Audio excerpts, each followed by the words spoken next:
വീണ്ടും കണ്ണേട്ടിനെ ശ്വാസം മുട്ടിച്ച് കൊല്ലാൻ നോക്കിയല്ലേ 3 എണ്ണം കൂടി. മോളെ ഞാനതില് പങ്കാളിയല്ല. ഒരിക്കലും അല്ല, നിങ്ങളും അതില് പങ്കാളിയാ. എന്റെ അമ്മയെ എനിക്കറിയാതെയാണോ? കണ്ണേട്ടിന് ഇഷ്ടപ്പെട്ട ഭക്ഷണമൊക്കെ വിളമ്പി കൊടുത്തിട്ട് അതിനകത്ത് വിഷം കലർത്തിയില്ല.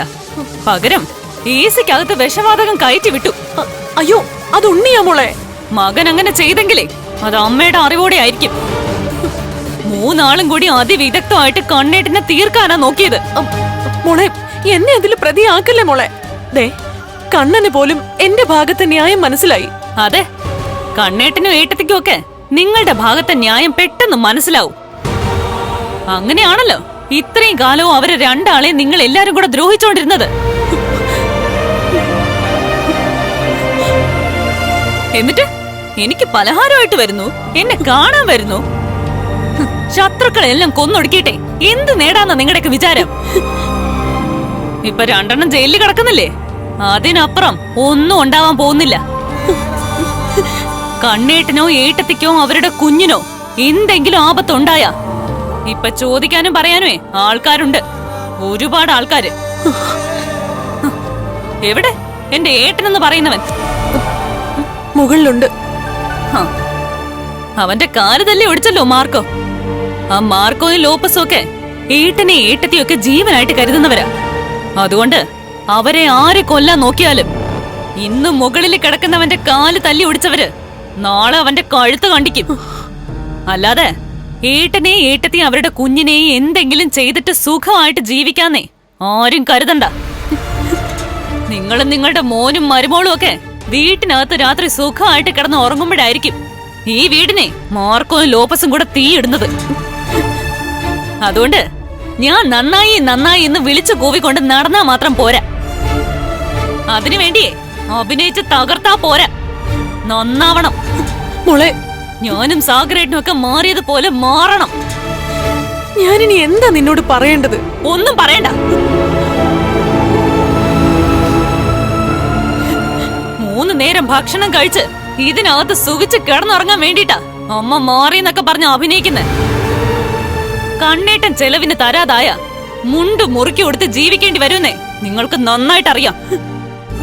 അതുകൊണ്ട് തൽക്കാലം എല്ലാവരുടെയും കണ്ണു മൂടിക്കെട്ടാൻ ശ്രമിച്ചുകൊണ്ടിരിക്കുവാ നിങ്ങള്.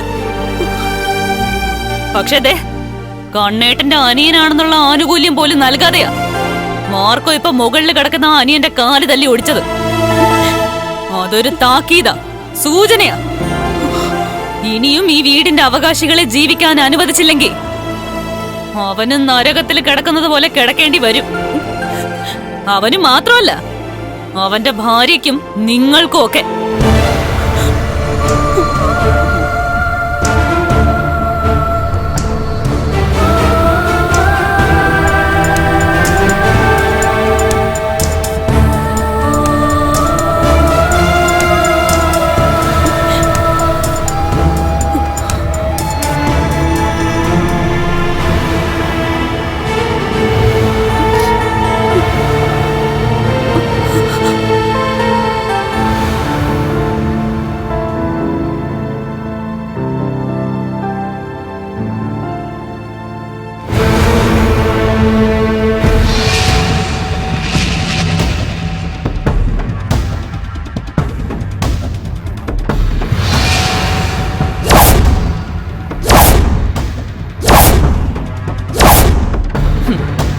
എന്തായാലും കൊള്ളാം നിന്റെ ഈ കിടപ്പ്.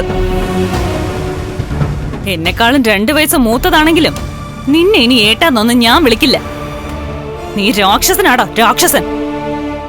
വാമദേവനെയും പ്രതാപനെയും പോലെ നീയും സ്വത്തിനു വേണ്ടി കൂടപ്പറപ്പുകളെ കൊല്ലാൻ ആഗ്രഹിക്കുന്നവനാ. സ്വന്തം അച്ഛനെ കൊല്ലിച്ചവനും കൊന്നവനും ഒക്കെ കൂടെ പിടിച്ച് കൂട്ടു നിന്നിട്ട് നിരപരാധികളെ കൊന്നൊടുക്കാനല്ലേടാ നീ നോക്കുന്നേ.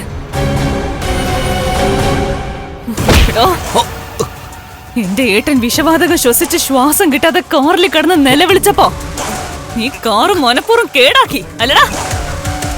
എന്നിട്ട് കാറിൽ നിന്ന് ഇറങ്ങി വന്ന എന്റെ ഏട്ടനെ നീ കൊല്ലാൻ നോക്കി അല്ലടാ.